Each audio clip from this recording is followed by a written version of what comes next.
A very good day to lecture number 2. Welcome to chemistry again. Today we are going to continue our previous lesson, acid, bases and salts, in lecture number 2. Look at this man. This man is the great Swedish scientist Arrhenius. Today we are going to study his theory. So let us study what is Arrhenius' theory.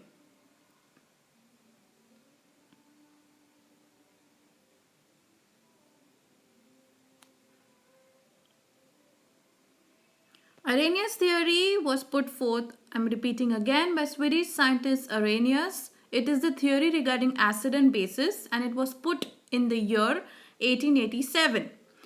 We will study this with the example of HCl, hydrochloric acid, and I'm mentioning the state over here, which is gaseous. So here we have hydrochloric acid. Hydrochloric acid, when put in water or mixed with water, we had studied this in a previous lecture, the process of dissociation, water dissociation process, hydrochloric acid with water. It gives you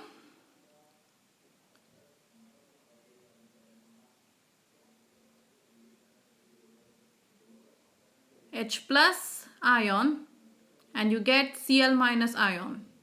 But since it is mixed with water, you have to write aqueous below the ions.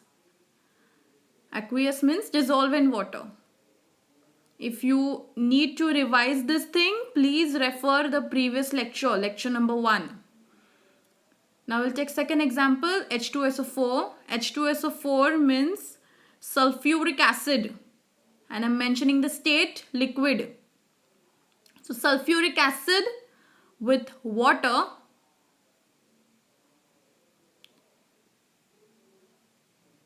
that is the process of dissociation. Sulfuric acid mixed with water.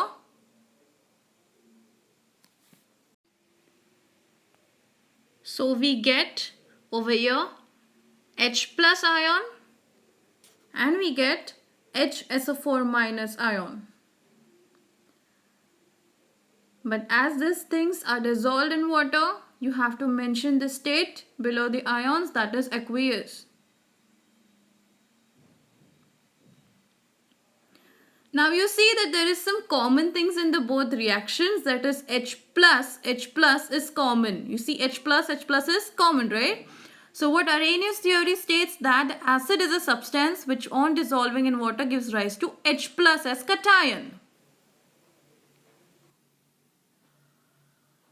Now let us see what is Arrhenius theory for bases with the example of sodium hydroxide, NaOH. We will mention the state over here, that is solid. Sodium hydroxide in water.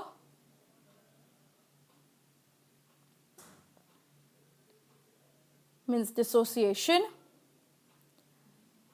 So after sodium hydroxide dissolves in water, we will get Na plus ion and we will get OH minus ion.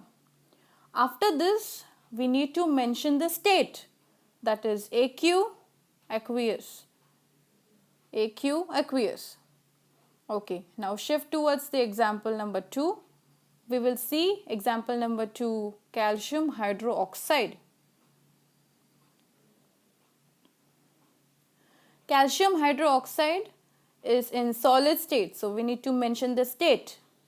So calcium hydroxide dissolving in water.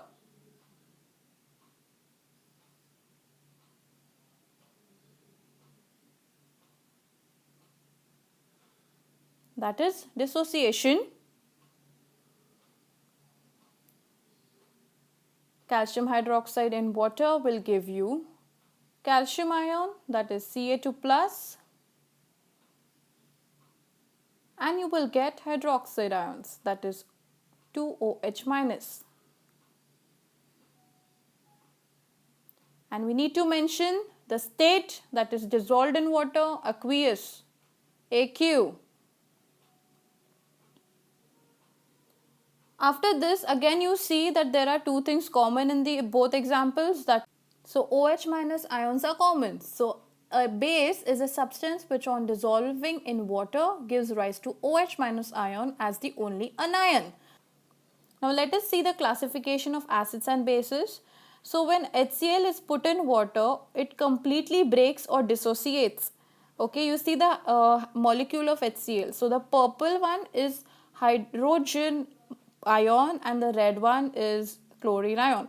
So you see it completely break. First it was a molecule, it completely breaks into ion. So those are strong acid, and weak acid is, you can see with the example of hydrogen fluoride HF. You can see when dissolved in water, out of 4 molecules only 1 molecule breaks or dissociates in water, which means it partially breaks. These are known as weak acids. Now we have strong base. Here we have sodium hydroxide NaOH. Sodium again purple in color, and hydroxide OH minus is red in color. You can see that when it is dissolved in water, all the 4 molecule breaks into ions. It completely dissociates. Those are strong base. Now weak bases over here we have NH4OH, which means ammonium hydroxide. So over here you see when it is dissolved in water, out of 4 molecules only 1 molecule breaks into ions. So it is weak in nature, it partially dissociates. So it is weak basis. So in short, the one which completely dissociates in water are called as strong acids or bases, and one which partially dissociates in water are called as weak acids or as called as weak bases. Let's shift towards our next topic, a very easy topic. As we know that acids are known by the number of H plus or hydrogen ions it has, which means protons it has, or number of H plus ions it gives out when dissolving in water. Okay, you just remember that thing, that as acids means H plus ions. So what are we going to do? We have some examples over here.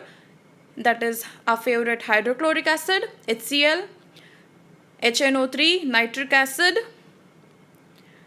We have another example, that is H2SO4, sulfuric acid. Please remember the names of acid, do not forget it, it's very easy. Then you have H3BO3, that is boric acid. And last one we have is H3PO4, phosphorus acid. We are going to count the number of H plus ions in these acids. In first one you have 1. Second one also you have 1. And third one H2SO4, you can see 2 as H plus ions. Then 3.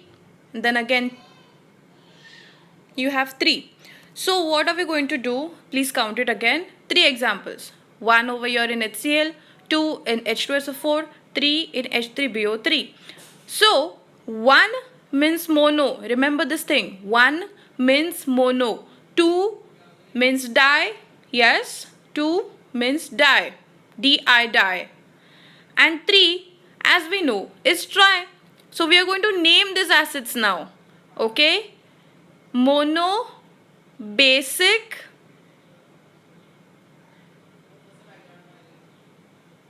acids. Second one, we are going to name 2 hydrogen ions. So di, basic, acid. And third one means 3, tri, basic, acid. Next one. As we know that bases are known for OH minus ions present in it or gives out OH minus ions, we need to remember this thing, that base means OH minus ions. So what are we going to do? Count again the number of OH minus ions in the following examples. First one we have is NaOH, sodium hydroxide. Second one we have is potassium hydroxide, KOH. Next one we have calcium hydroxide, followed by aluminium hydroxide,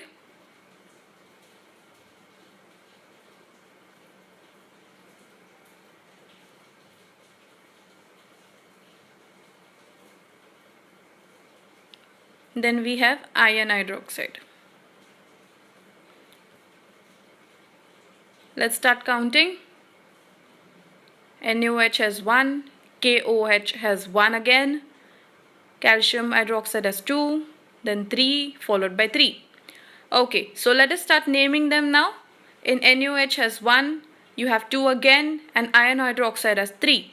So 1 means mono, 2 means di, and 3 means tri. Now we are going to mention is that monoacidic base. Okay, monoacidic base, 1 hydroxide ions. For 2 you are going to mention as diacidic base, and for 3 it is tri, so triacidic base. If you are forgetting why are we naming it as acidic base, please refer lecture number 1.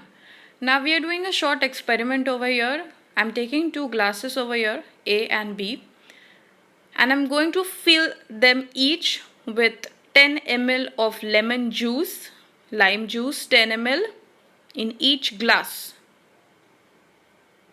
Okay. Then in glass number B, I am going to put some water. So total volume, total will be 20 ml. So which of this will be sour to taste, glass number A or B? So your answer will be glass number A will be sour to taste than glass number B. Sour to taste means it is more concentrated. Yes, it is more concentrated. And the glass number B is dilute because you have added water to it, so it won't taste that sour. So concentrated has 2 units, that is grams per liter, and you have molality. For now, just remember these 2 units. We are going to solve some numericals in the next lecture. That's all, folks, for today. We will wind up over here. You need to revise these lectures because in next lecture you need to remember the units very well. Goodbye for today, and please keep referring the lectures. Okay.